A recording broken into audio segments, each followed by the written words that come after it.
Hi there everybody, it's me Nikki and welcome back to my channel.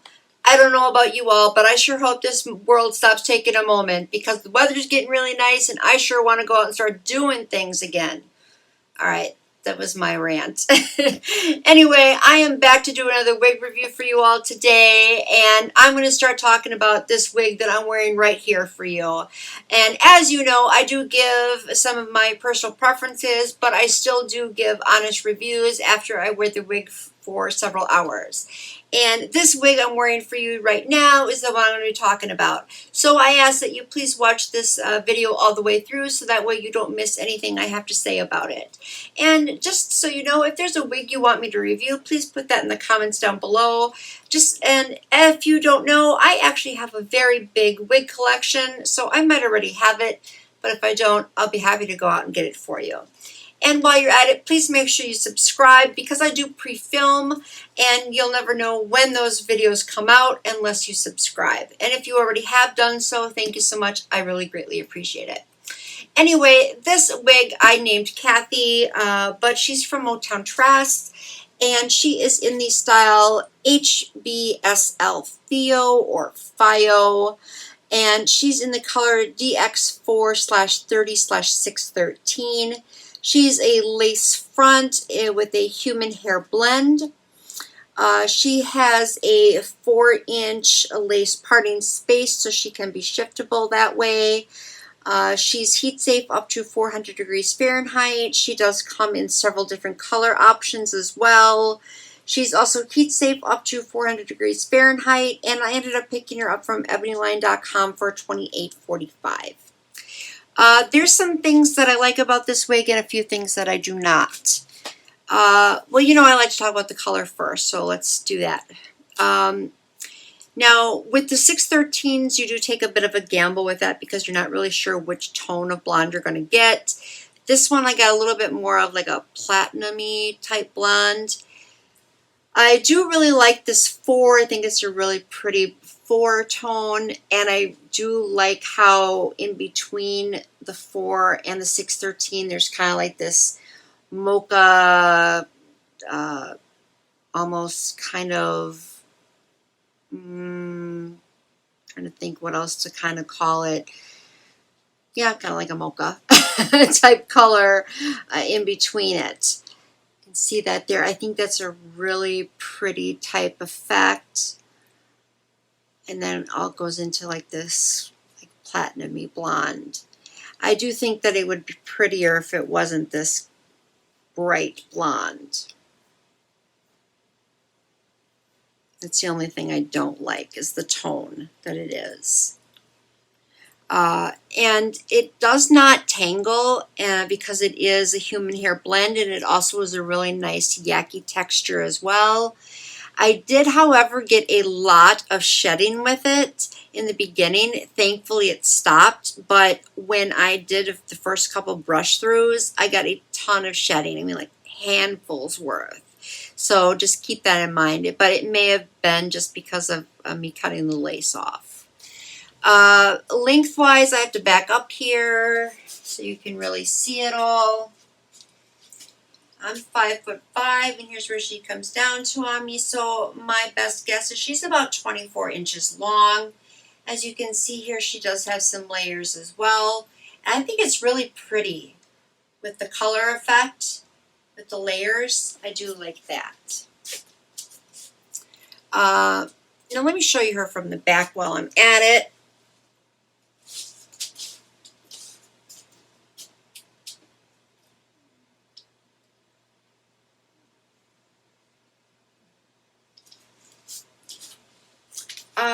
I do like the wig cap. It is very comfortable as well. I would say it is a average to medium sized wig cap. It does come with an adjustable strap, one comb in the back and one comb in each side, but they're up closer to the front area here. I'm not having to wear my wig grip at all. I just adjusted it to a tighter setting and she's staying put real nice. And I'm not getting any sweating or itching or anything like that. It is nice, lightweight as well. Now, some of the things that I don't like about this wig, now this is kind of hard to see with the camera, So I do apologize, but trust me, it's there. Now, if you see these strands here, they're not equal on each side. So there's more on this side than there are on this side. See that? So they did not make it equal, which that I don't like. But then again, they are on the bottom, so it's hard to see. But just knowing that they're there, I think that that's just more of a quality thing. And then also, as you are aware, I tend to not style the wig before I show it to you, because that way you can see what you're getting. But let me show you this photo again. If you see here, the bangs here are kind of swooped and feathered. You see they're not swooped and feathered. They come like this. At least in my wig they did. But I at least tried to swoop and feather them just to see if they would do it, and they didn't. I could not get them to go. So again, just at least with my wig they didn't. So just one thing to keep in mind. I mean, it's okay, but that's actually one of the reasons why I bought this wig, was because I liked that. So I was a little disappointed at that. And also, this I don't like. If you see this here, how it sticks up like this, I don't like that. This is, again, this is more of a personal preference thing. I'm not really a big fan of that. So I feel like I'm constantly having to go like this to kind of keep that down. So I'm not a big fan of that. I also am not a big fan of the parting space. I wish it was a little bit deeper, because this here sticks up a bit. I'm constantly having to push it down and applying heat to it, because there's a bump there, and to me that feels a little bit more on the wiggy side. So another thing to keep in mind as well. And then also the sides here, there it is ear to ear lace, so you do have this sticking up. So again, you might have to apply some adhesive, or, you know, do the little cheating thing with sticking it underneath like that.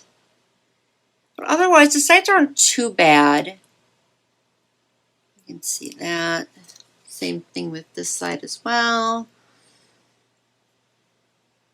See how it sticks up there? But where it comes out to, it's kind of hard to use adhesive there, because your hairline is right there, so you're going to get it sticking, because you can't really pull it any further. So that's a little bit on the harder side to use any adhesive. So you're going to have that lace showing. So that I'm not too keen on either. So I don't know about this wig, to be completely honest with you. I didn't have to do any additional plucking though, which was nice.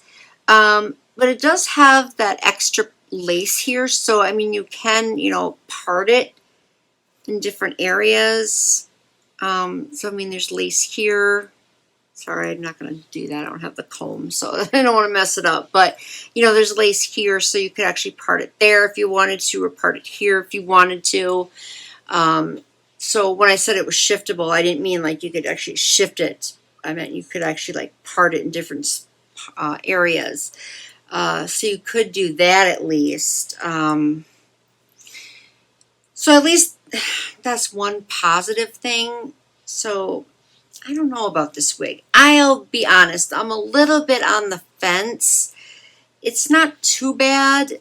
I would still recommend it, because the things that I don't like about it are just more personal preference issues. Because even though these bangs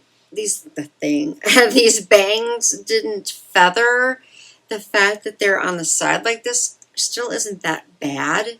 It's not, you know, a really bad style per se. And the hair quality isn't bad, even though the blonde really wasn't the color I was hoping for. The hair quality is still good. So all in all, I would still recommend her. So yeah, I'd still say go for it. But I'd like to know if you have this wig. I'd like to know what color you have it in and what you like or don't like about it. I'd especially like to know if you have the same issues with the wig that I have. I'd like to know if maybe I just got some negative problems with it that you don't. So yeah, that's really all I have today for this wig, and I'd like to know all those things as well. So I will see you in the next video. Don't know which one it will be, but I will see you all then. So until then, ta-ta for now. Bye-bye.